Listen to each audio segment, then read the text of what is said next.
আগামী ৪ April Barabani hospital ময়দানে এক বিরাট নির্বাচনী জনসভায় বক্তব্য রাখতে আসছেন সর্বভারতীয় তৃণমূল কংগ্রেসের সাধারণ সম্পাদক তথা ডায়মন্ড হারবারের সাংসদ অভিষেক বন্দ্যোপাধ্যায়। বারাবণী বিধানসভা কেন্দ্রে তৃণমূল কংগ্রেস প্রার্থী বিধান উপাধ্যায়ের সমর্থনে এই জনসভা আয়োজিত হবে। জনসভার প্রস্তুতি পর্ব প্রায় তুঙ্গে।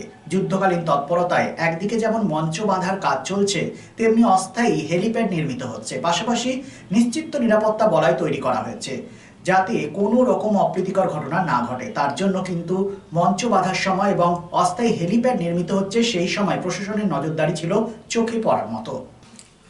এই যে মঞ্চ নির্মাণ, অস্থায়ী হেলিপ্যাড নির্মাণ, একদিকে যেমন অভিষেক বন্দ্যোপাধ্যায় নিরাপত্তা রক্ষীরা রয়েছেন, তার পাশাপাশি বারাবণী থানার পুলিশ আধিকারিক থেকে শুরু করে অন্যান্য যারা নিরাপত্তা রক্ষীরা রয়েছেন তারা কাজ করে চলেছেন। এদিন বারাবণী থানার আধিকারিক দিব্যেন্দু মুখার্জি সেখানে ছিলেন এবং প্রয়োজনীয় নির্দেশ দেওয়া হয়। আমরা এই যে প্রস্তুতি পর্ব, যে জনসভা আয়োজিত হবে বিধান উপাধ্যায়ের সমর্থনে, সেই বিষয় নিয়ে কথা বলেছিলাম বারাবণী ব্লক তৃণমূল কংগ্রেসের সাধারণ সম্পাদক বিশ্বজিৎ সিংহের সাথে। বেশ কিছু কর্মী সমর্থকের সাথে তিনি তদারকি করছিলেন সেই জায়গা।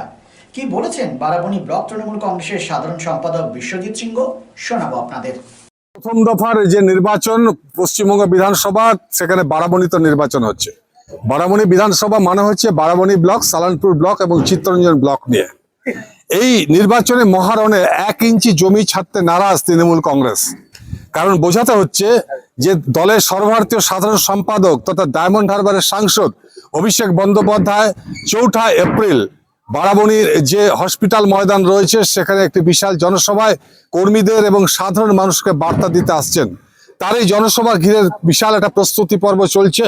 সাজো সাজো রব কর্মীরা রয়েছেন, প্রশাসনের আধিকারিকরা রয়েছেন, যাতে কোনো রকম ত্রুটি বিচ্যুতি না থাকে সেটা সম্পূর্ণরূপে তারা পরীক্ষা করছেন এবং এই যে নির্বাচনী জনসভা তাকে বিশাল আকারে একটি সফল করার জন্য সচেষ্ট হয়েছেন।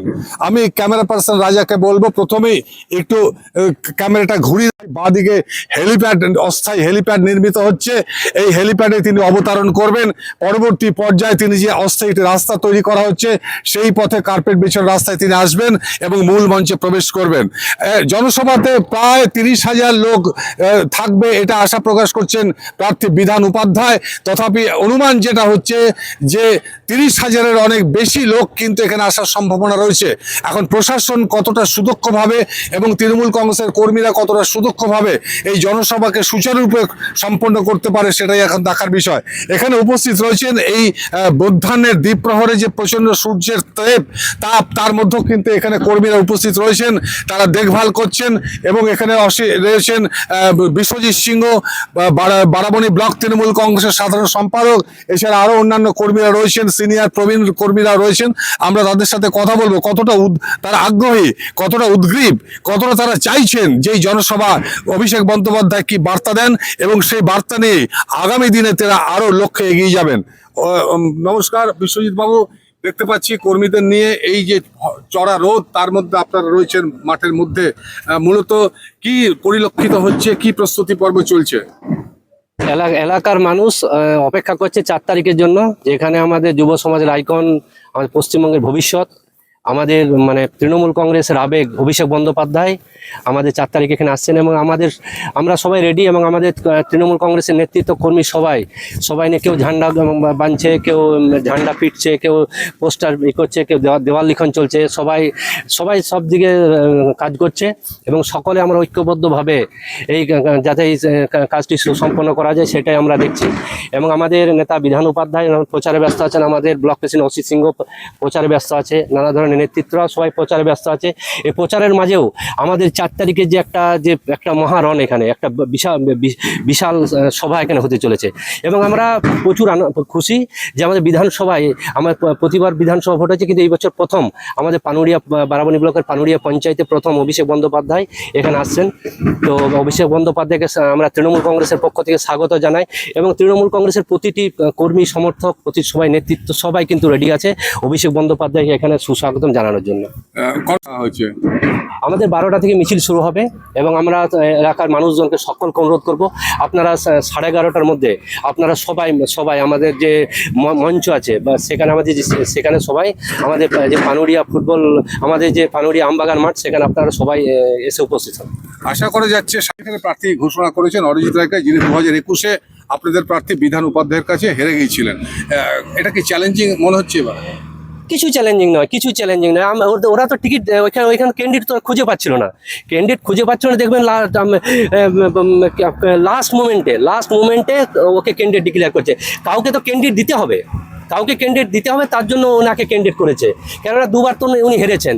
এইবারে আমাদের মার্জিন ডবল হবে, আগেবারে যে মার্জিনে হারিয়েছিলাম এইবারে তার থেকে ডবল মার্জিনে ওনাকে হারাবো। স্ট্যাটাস রয়েছে, কত লোকের সমাগম করতে পারে? আমাদের 30,000 আমাদের টার্গেট আছে, 30,000, তার থেকেও বেশি লোক আমরা এখানে আশা করছি, কেননা মানুষের এত স্বতঃস্ফূর্ত ভাব আছে। আমরা যখন এলাকায় ঘুরছি সবাই খুব উৎসাহী, খুব খুশি যে আমরা অভিষেক বন্দ্যোপাধ্যায়কে দেখব। এবং আপনারা শুধু অভিষেক বন্দ্যোপাধ্যায় যে আজকে শুধু পশ্চিমবঙ্গ নয়, গোটা ভারতবর্ষের একটা যে প্রতিবাদের যে মুখ, এসআইআর থেকে শুরু করে প্রতিটি ক্ষেত্রে যে কেন্দ্রীয় সরকারের যে নৈরাজ্যবাদ, কেন্দ্রীয় সরকারের যে মানুষের উপর চাপিয়ে দেওয়া নীতি এবং সাধারণ মানুষকে যে শেষ করার যে চক্রান্ত বিজেপির, কিন্তু প্রতিবাদ মমতা বন্দ্যোপাধ্যায় এবং অভিষেক বন্দ্যোপাধ্যায় করেছে। এটাকে পশ্চিমবঙ্গ তথা ভারতবর্ষের মানুষ কিন্তু দেখেছে।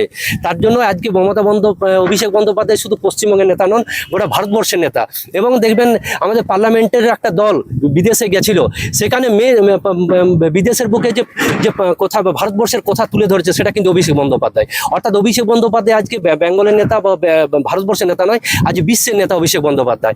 এবং এত কম বয়সে প্রায় 35-36 বছর বয়স, এত কম বয়সে অভিষেক বন্দ্যোপাধ্যায় এত দারুণ সুবক্তা, এবং অভিষেক বন্দ্যোপাধ্যায়ের হাতে তৃণমূল কংগ্রেসের সংগঠন আসাতে তৃণমূল কংগ্রেস দলটা এত শক্তিশালী হয়েছে।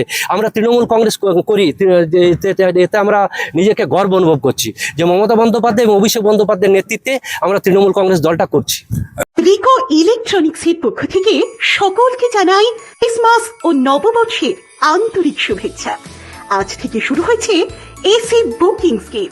এই অফারে আপনি পাচ্ছেন আপনার পছন্দের এয়ার কন্ডিশনার বছরের সবচেয়ে কম দামে, অনলাইনকে হার মানানো মূল্যে ক্রয় আর বুকিং এর ব্যবস্থা, সেই সাথে পুরনো এসি এক্সচেঞ্জের সুবিধা। পাবেন সামারে অতিরিক্ত মূল্যে কেনার ঝুঁকি থেকে সম্পূর্ণ মুক্তি, 20,000 টাকা অব্দি কার্ড ডিসকাউন্ট এবং সমস্ত অ্যাক্সেসরিজে 50% অফ। কেনাকাটা করুন বিশ্বাসের সাথে। 45 বছরের রিকো ইলেকট্রনিক, দত্তবাবুর দোকান, দুর্গা মার্কেট, আসানসোলে, যার কোথাও কোনো শাখা নেই।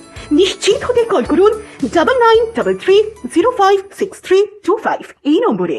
শহর আসানসোলের মহিশিলা কলোনি কার্যত একটি আধুনিক উপনগরী। আবাসন শিল্পের চাহিদা মেটাতে ক্লাসিক রিয়েলটরস আরও একটি প্রকল্প, তপতি এনক্লেভ G+5। তপতি এনক্লেভে আপনি পাবেন 3 BHK ও 2 BHK আধুনিক রুচিসম্মত মডের মতো ফ্ল্যাট। বিশাল কম্পাউন্ডে রয়েছে গার্ডেনিং থেকে শুরু করে parking plaza, 24x7 lift, electric, water service and many more. সবুজ প্রকৃতির মাঝে দূষণ মুক্ত পরিবেশে নির্মিত হচ্ছে Tapati enclave. Tapati enclave Shimultala beside wax museum, 1 number Mahishila colony, Asansol. For more details contact 8391909997 and 9735120 312.